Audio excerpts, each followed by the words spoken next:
I mean, it's like my heart really goes out to anyone that's going through this experience because I can't tell you, like I needed to understand this. I had to understand. So it's like when you go through this type of trauma, because that's what it is. It's trauma. It's a traumatic experience to like go through, like dating. Well, it's one thing if you like got a friend or a family member, that's damaging. But of course, if you're dating someone like this, it's going, you're intimate, so that takes it to a, it takes it to a whole nother level, right. And the type of trauma that comes out of it is like, wow, just so I had to like understand because it's you're caught like this ability they have to draw you in, I tell you, is like, and like you said, the whole thing about lacking a conscience, that's a key factor too, because a normal person would have some type of guilt if, like, they, did you wrong, and they'll eventually come around like, oh, yeah, well, we can, as far as reconciliation, a normal person, like, will eventually, start the, well, I did do this too. Like, you're both talking about, well, what was the issue between us?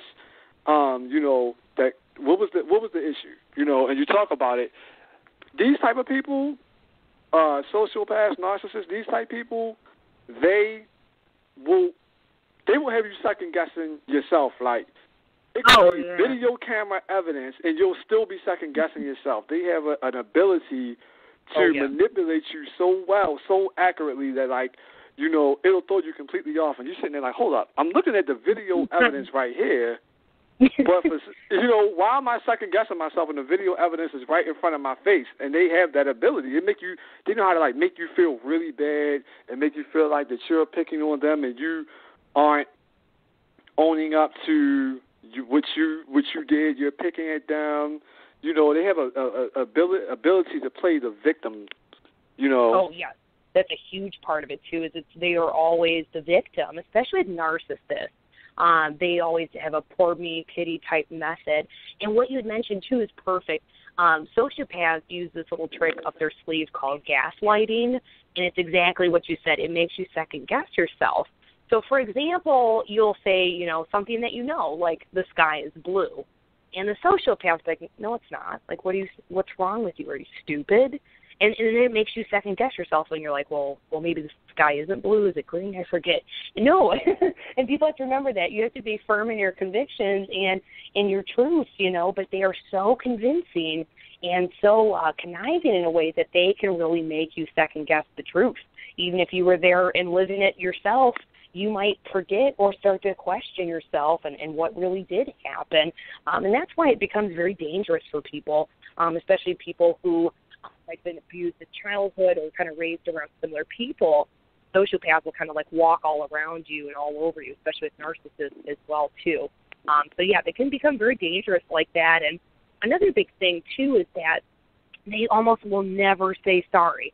Sociopaths will say sorry if it suits their motive, I guess. Exactly. Whereas narcissists just don't. And I'm trying to give clear lines because all too often psychopaths, sociopaths, and narcissists get kind of all mixed in. Sociopaths and psychopaths are kind of interchangeable, but sociopaths play a long-term game, and they will set up a trap like months in advance and wait calmly and very reserved until their plan or whole play, comes into action. Whereas a narcissist person is really just self-centered. They want to be the center of attention. They want to be viewed as the best. Whereas a sociopath will kind of play whatever role they need to in order to accomplish their goal. And sociopaths, to me, are a bit more conniving. They're kind of the worst of the worst, in my opinion. Whereas narcissists kind of just seem to be like a sociopath's, like, less intelligent cousin that's just really self-centered. That's kind of how I view it as. I do agree. Like, I noticed a lot of narcissism on social media. Oh, look at me in this, look at me in that, me. It's like, wow. Like, like just the center of attention, like you said, and the sociopaths do seem to be, it's like they're kind of like the same, but sociopaths do seem to be more calculated, more of a long-term hidden agenda type of thing. Like a sociopath would like actually do something like married you, stay married to you for 5 years, all for hitting the agenda the whole time. Like, they will go all the way out. They will do everything. They will marry you, whatever it takes. You know, any of your crazy sexual fantasies and desires that you wanted, they'll give it. They'll provide it.